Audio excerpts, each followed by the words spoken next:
অল্প বয়সে মেয়েটা পালিয়ে গিয়ে বিয়ে করে এক কৃষকের ছেলেকে। ছেলেটার অবস্থা তেমন ভালো ছিল না। ছেলেটা ছোটোখাটো একটা গ্যারেজে কাজ করত। সেই গ্যারেজের সামনে দিয়েই মেয়েটা প্রতিদিন স্কুলে যেত। মেয়েটা ক্লাস 8-এ পড়ে। একদিন ছেলেটা মেয়েটাকে বলল, এই শোনো, তোমাকে আমার খুব ভালো লাগে, আমি তোমাকে ভালোবাসি। মেয়েটা তখন ছেলেটাকে অনেক অপমান করে। ছেলেটাও অপমান সহ্য করতে না পেরে ছেলেটা মনে মনে প্রতিজ্ঞা করে, আমি মেয়েটাকে একদিন না একদিন বিয়ে করেই ছাড়বো। তারপর থেকে ছেলেটা প্রতিদিন রাস্তায় দাঁড়িয়ে থাকতো হাতে একটা গোলাপ নিয়ে। মেয়েটাকে দেখে ছেলেটা অনেক কিছুই বলতো, মেয়েটা পাত্তা দিত না। একদিন হঠাৎ করে ছেলেটা মেয়েটার সামনে গিয়ে আবারও বলল, দেখো, আমি তোমাকে সত্যিই ভালোবাসি, আমি তোমাকে বিয়ে করতে চাই, আমার ভালোবাসাটা সত্যি, তুমি একবার আমাকে বিশ্বাস করে দেখো।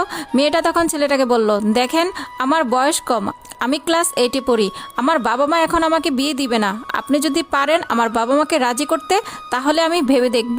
কিন্তু ছেলেটা মেয়েটার বাড়িতে যায় না বা বাবা মাকেও বলে না। এমন করতে করতে আরও 1 মাস চলে যায়। আস্তে আস্তে মেয়েটাও ছেলেটার প্রতি দুর্বল হতে থাকে। মেয়েটা ছেলেটার মিথ্যে ভালোবাসা বুঝতে পারেনি। মেয়েটা মনে মনে ভাবলো, ছেলেটা হয়তো আমাকে সত্যিই ভালোবাসে, তাই হয়তো আমার জন্য রাস্তায় দাঁড়িয়ে দাঁড়িয়ে অপেক্ষা করে, আমি কখন আসব, কখন আমার সাথে দেখা হবে। মেয়েটাও ছেলেটাকে একদিন বলল, আচ্ছা, আমি তোমাকে ভালোবাসি, চলো আমরা পালিয়ে গিয়ে বিয়ে করি, আমার বাবা মা এই বিয়ে কখনো মেনে নেবে না, কারণ আমার বয়স কম। ছেলেটা বলল, আচ্ছা ঠিক আছে, আমরা কালই বিয়ে করব, তুমি আমার বাসার সামনে চলে এসো কাল বিকেল সন্ধ্যায়। মেয়েটা পরের দিন বিকেলবেলা ছেলেটার বাড়ির সামনে এসে দাঁড়িয়ে থাকলো। ছেলেটা এসে মেয়েটাকে নিয়ে কাজী অফিসে চলে যায়। কাজী অফিসে তারা বিয়েও করে। বিয়ের পর এক বন্ধুর বাসায় রাতে গিয়ে ওঠে, সেখানে তারা বাসরও করে। এভাবে তারা 1 সপ্তাহ সেখানে কাটায়।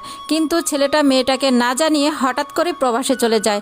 মেয়েটা ছেলেটার ফোনটা বন্ধ পায়। মেয়েটা তখন কি করবে বুঝতে পারতেছিল না, ছেলেটাকে কোথাও খুঁজে পাচ্ছে না, ছেলেটার ফোনটাও বন্ধ। তখন মেয়েটার বান্ধবীকে কল করে। বান্ধবী আসার পর বান্ধবীকে সব কিছু খুলে বলে। বান্ধবীও তাকে বাসায় নিয়ে যায়।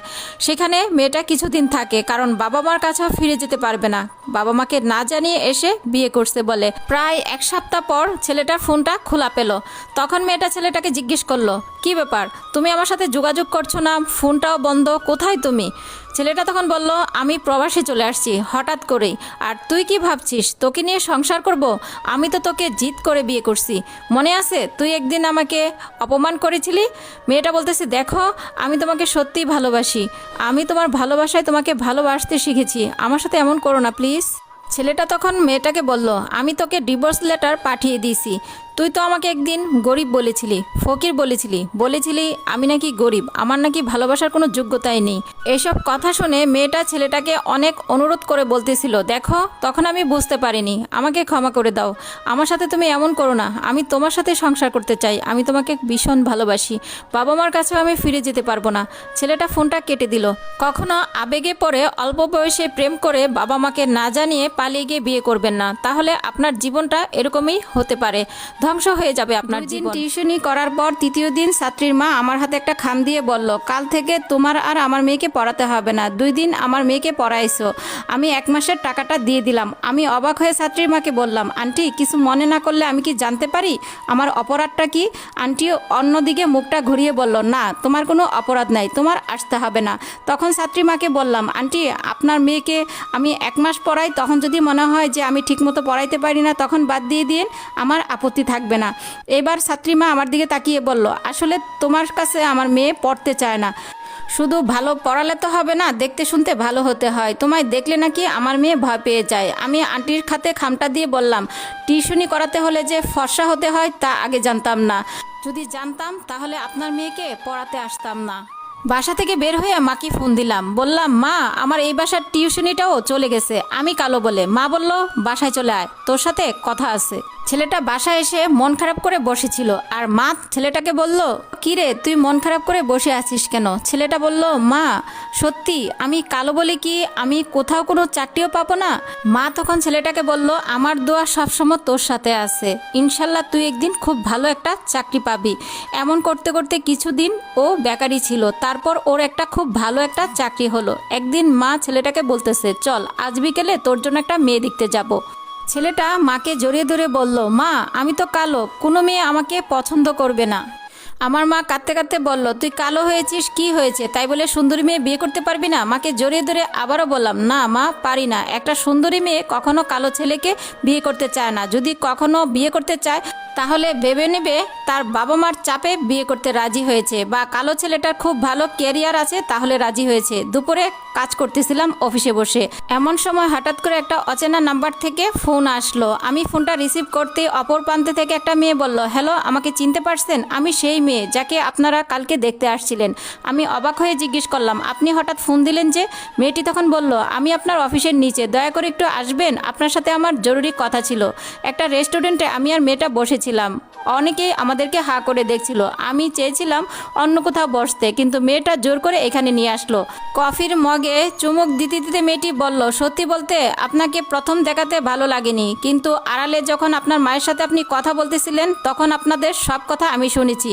তারপর থেকে প্রচণ্ড ভালোবেসেছি। 1 মিনিটে দেখার পর 1 মিনিট কথা শোনার পর কাউকে যে এত ভালোবাসা যায় তা আমার সাথে না ঘটলে আমি বিশ্বাসই করতাম না। আমি মাথা নিচু করে বললাম, তার মানে আপনি আমাকে করুণা করছেন? মেয়েটি কফির মগটা রেখে হাত ধরে বলল, আমাকে একটাবার সুযোগ দেন, আমি তোমাকে এতটাই ভালোবাসবো যে মেয়েদের সম্পর্কের ধারণাটাই পাল্টিয়ে দিব। তারপর মেয়েটার সাথে আমার বিয়েটা হয়। একদিন আমি ডাক্তারের চেম্বারের সামনে বসেছিলাম, হঠাৎ দেখি সেই ছাত্রী আর ছাত্রীর মা ডাক্তারের চেম্বার থেকে বের হচ্ছে। আমি আন্টিকে সালাম দিয়ে বললাম, আন্টি, আমাকে চিনতে পারছেন? আমি আপনার মেয়েকে 2 দিন পড়িয়েছিলাম, 3 দিনের মাথায় আপনি আমাকে বের করে দিয়েছিলেন। আন্টি তখন বলল, হ্যাঁ, চিনতে পেরেছি। এমন সময় রুম থেকে আমার স্ত্রী এসে বলল, সরি, আজকে রুগীর অনেক চাপ ছিল তাই একটু দেরি হয়ে গেল। অনেকক্ষণ ধরে অপেক্ষা করছো তাই না? তখন আমি আন্টিকে বললাম, আন্টি, ইনি আমার স্ত্রী। স্ত্রীকে বললাম, ও আমার ছাত্রী, আর এইটা হচ্ছে ছাত্রীর মা। কোনো এক সময় আমার ছাত্রী ছিল। আমার স্ত্রী মুচকি এসে বলল, হ্যাঁ জানি, আমিও ট্রিটমেন্ট করেছি। আন্টি আর ছাত্রী আমার দিকে হা করে তাকিয়ে রইল। আমি হেঁটে যেতে যেতে স্ত্রীকে বললাম, আমার ছাত্রীর কি হয়েছে? স্ত্রী বলল, এক টিচারের সাথে তার শারীরিক সম্পর্ক ছিল, পরে প্রেগনেন্ট হয়ে যায়, কোন ক্লিনিকে যেন অ্যাবর্শন করাইছিল, এখন বিয়ের পর বাচ্চা হচ্ছে না। আমার স্ত্রী হঠাৎ দাঁড়িয়ে বলল, ওই টিচারটা কোনোভাবে তুমি না তো? তখন আমি রেগে গিয়ে বললাম, আমি কেন হতে যাব? আমি কালো বলেই তো 3 দিনের দিন বের করে দিয়েছিল। আমার কথা শুনে হাসতে হাসতে বলল, নীল শার্টে তোমাকে খুব সুন্দর লাগছে। আমি মাথা নিচু করে বললাম, কাওয়ার মতো লাগছে তাই না? আমার স্ত্রী হাসতে হাসতে আমার হাত ধরে হাঁটতে শুরু করলো। তো ভিডিওটি অনেক সুন্দর, কথাগুলো অনেক ভালো লাগার মতো। প্লিজ ভিডিওটা শেয়ার করে দিবেন, আর কথায় কোনো ভুল ত্রুটি হলে ক্ষমার দৃষ্টিতে দেখবেন। ধন্যবাদ সবাইকে। আসসালামু আলাইকুম।